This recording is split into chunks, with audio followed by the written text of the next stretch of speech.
様、奥様インタ。おいしい。まあゴールデンソフト。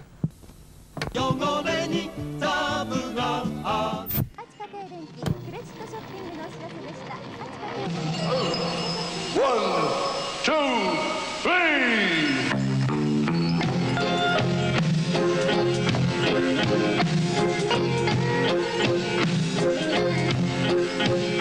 I put a spell on you.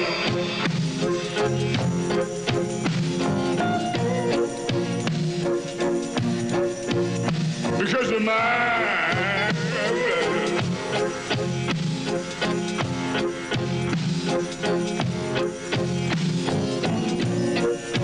Stop the things you do.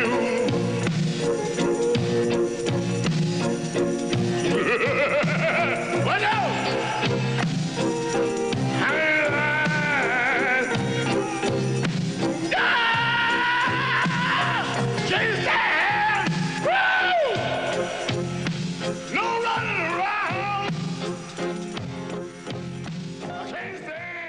The work and philosophy of Daido Moriyama is in many ways reactionary, a direct result, I believe, of the world he lived in and the social and political climates of post-war Japan. After all, let us not forget we're discussing the images here of someone who is, to a certain degree, a deconstructionist, in the sense that he captures the given world in a unique and gritty way, not even looking through the viewfinder of his camera, only starting to participate in his images once the film or files are processed and he's able to re-examine them. Only then, and only then, begins his conscious participation as a photographer. Unlike so many other photographers we've seen here on the channel, Moriyama doesn't want to imprint a flow or a symphony-like rhythm to his work. In his photo books and shows, he searches instead for what is crashing, what leaves a strong mark or a jarring impression. As curators of his work have described, it's meant to be shocking, but it keeps you alive and it keeps you awake. He photographs mainly in black and white, but for a time there he also photographed in color, as well as photographing with Polaroids. But his cameras were often very cheap, compact cameras that he acquired so that his images would purposely come out grainy, blurry, and out of focus. These choices were conscientious. After all, they shock and flip with the ideas standardized then by the Western photojournalism. And this critical and bold photographic eye was what made the name of Daido Moriyama known nationally and internationally. But now, let us travel back in time and see where it all began.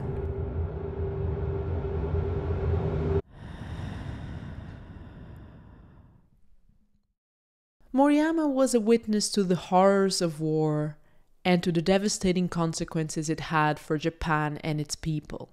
And while many have perceived the post-war as a period of growth and economic prosperity for Japan, it also represented a period of political unrest, opening to modernization and mass consumerism, as well as radical art making for Japanese people.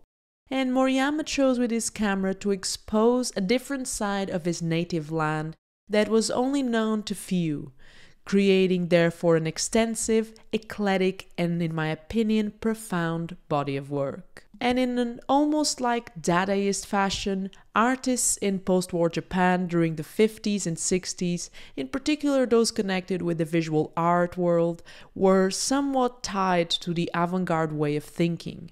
And in the photography area, there was an influential group named Vivo, with whom Moriyama made contact upon moving to Tokyo in 1961, where he then became the assistant to photographer Eiko Hosoe. However, it would be a series of photos of preserved embryos he took in 1965 that were then published by a magazine at the time that caught the attention of other creatives with whom Moriyama formed friendships and extremely important creative relationships which furthered his connections to the radical world.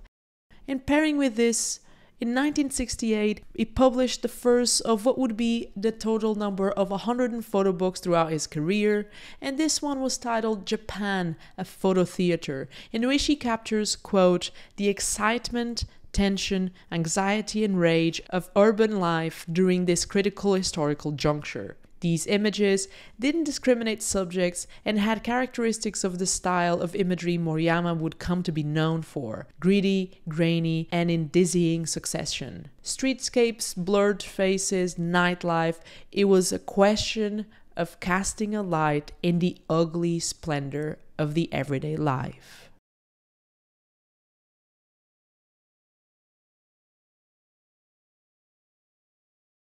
Moriyama's creative connections and publications eventually led to his participation in the deeply influential photography magazine Provoke. As stated in the magazine's 1968 manifesto, in basic terms, it sought to redefine photography's role in producing something that is material and immediate. According to Provoke, what the photographer does is to capture fragments of reality that cannot be expressed in language as it is. Rather, these images serve as a document to be considered alongside language and a certain ideology which is meant to provoke reactions and thoughts. And although there was only a total of 3 publications, Provoke was extremely influential for generations. And perhaps fueled by these quests, Daido Moriyama continued to explore these possibilities and trying to redefine the role of photographer, camera, and photograph. At some point, even arguing that the camera is a device that copies reality, producing what he called equivalence. Therefore, rejecting the capacity of photography for capturing a lucid reflection of the world.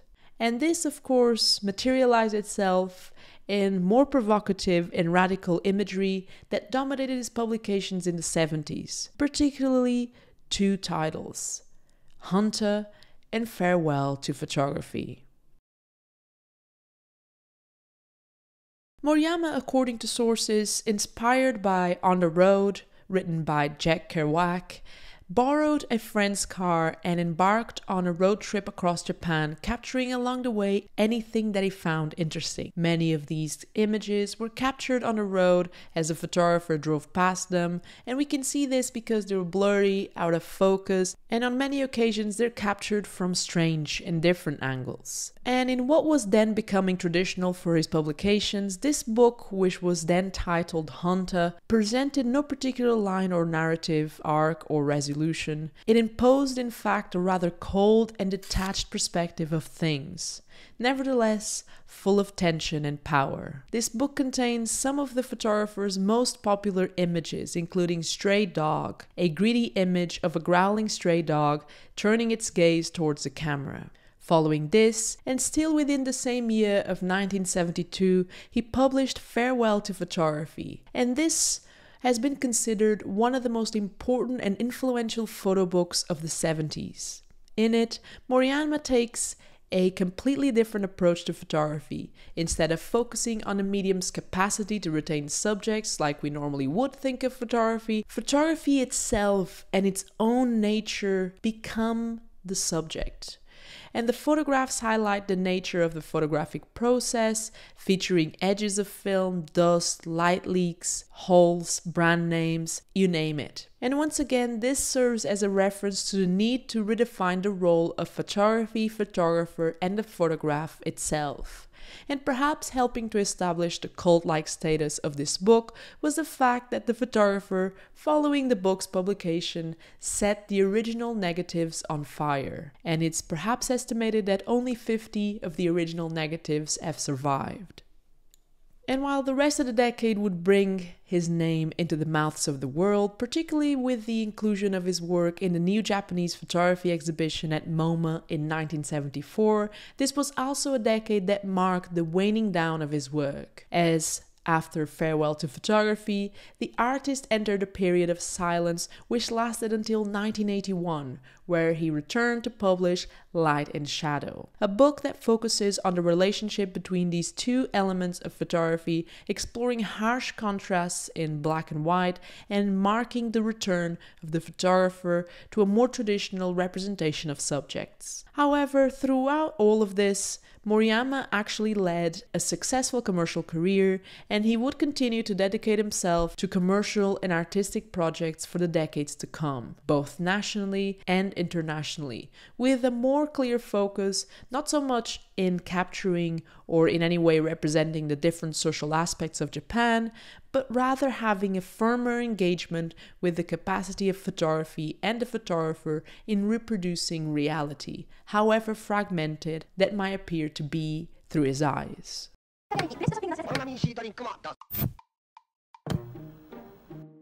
This is Tatiana. Oh wait, this is Tatiana. She is a photographer, and this is her favorite tripod, and this is her favorite tripod head, which is broken. Which caused Tatiana to look everywhere for a new tripod head, until one day someone told her, "You can find one at MPB." All she had to do was head home, get a bank account, get a credit or debit card, make some money, buy a phone, get an internet connection, and go to mpb.com, type exactly what she was looking for, and order it. But Tatiana got lost because MPB has so much to offer, from cameras to camera lenses of different brands, focal lengths, you name it, they have it. Accessories like filters, batteries, tripods, and, you guessed it, tripod heads. But what impressed Tatiana the most was the fact that MPB offers 6 months warranty on every purchase, and not only you can buy from them, you can also sell to them. And since everything has turned out okay, we, both me, the narrator, and Tatiana, kindly thank MPB for sponsoring this video and you for watching. Links to MPB are down below.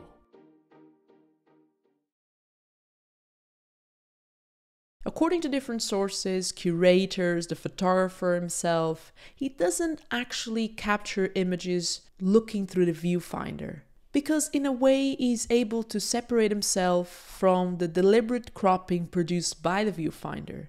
It's safe to say then that he is comfortable with embracing the unknown and the images however they reveal themselves to be after being developed or processed in any way. And he often takes a large number of photos, so this of course would be the reasoning behind adopting a digital workflow as opposed to film, rejecting critics and those who defend the preciousness of film photography. To him, photography is, quote, the act of fixing time, not of expressing the world. The camera is an inadequate tool for extracting a vision of the world or its beauty. Photographs are pieces of the everlasting world, daily life, and fossils of light and time. They are also fragments of presentiment, inspiration, record, and memory about human beings and their history, as well as another language and world that becomes visible and intelligible through objectifying reality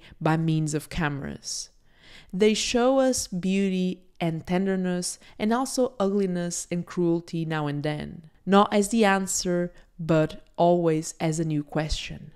I believe photographs to be then pieces of an incomplete jigsaw puzzle, which is why I have been and will always be devoted to photography. 2, 3.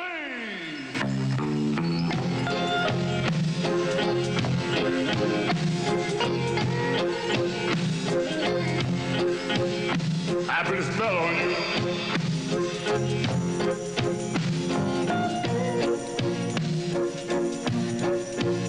Because you're mine.